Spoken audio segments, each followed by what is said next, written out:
sommes ici à Verneuil, à l'espace Maurice Béjart, avec une belle exposition d'un photographe Ball, qui est à l'initiative, plutôt le photographe d'une belle exposition ici, qui va nous commenter rapidement l'exposition des photos de son périple dans les pays nordiques et au-delà de ça, près du pôle Nord.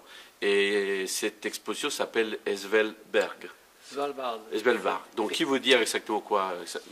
Allez-y. Svalbard, c'est côte froide en la traduction. Il y a plusieurs expéditions. L'exposition, il y a donc là, les photos que vous voyez à ce moment, c'est le mois de juin. Oui. Un mois qui est un peu compliqué parce que c'est un mois où il fait quand même relativement chaud. Il y a la lumière tout le temps, il n'y a pas de nuit.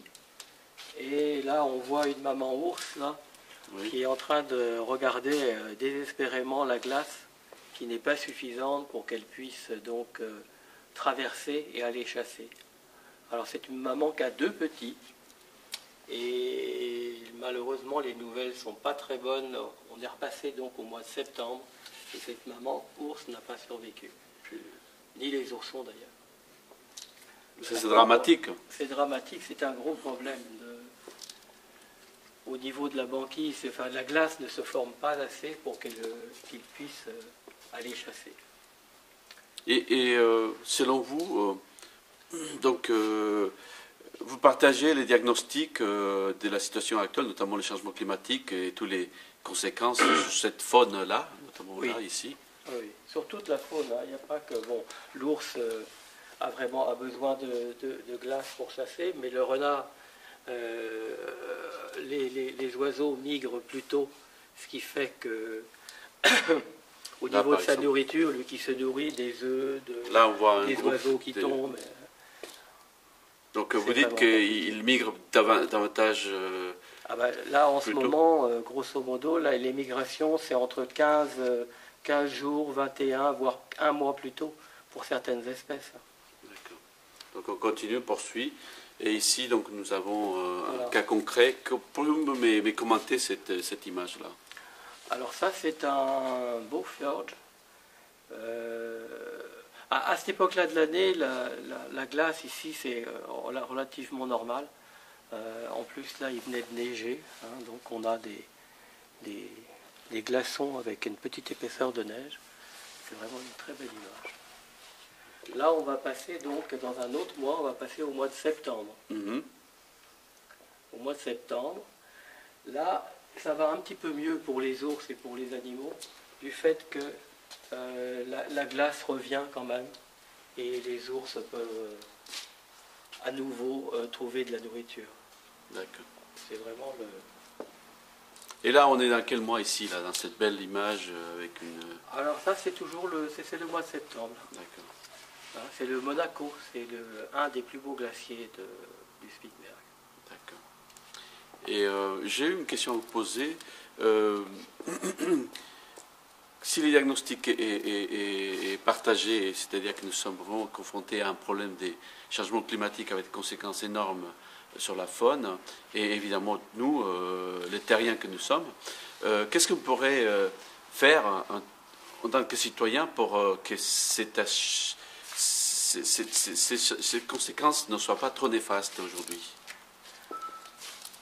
C'est bien compliqué. Individuellement, on a forcément respecté nos régions. Et puis le réchauffement climatique, réchauffement climatique, il y a quand même une partie effectivement qui est due au gaz à effet de serre, mais il y a aussi une partie qui est naturelle. La Terre se réchauffe. Il y a eu la glaciation. Ensuite, à l'époque du Moyen Âge, il y a eu aussi un réchauffement très très important.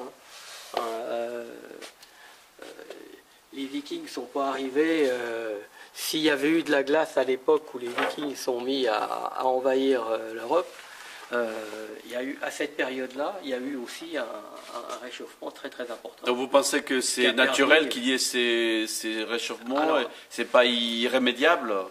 C'est un peu lié. Hein. Il y a donc effectivement toute la problématique du réchauffement par rapport aux effets de serre, mais il y a aussi naturellement une progression vers le réchauffement climatique naturel.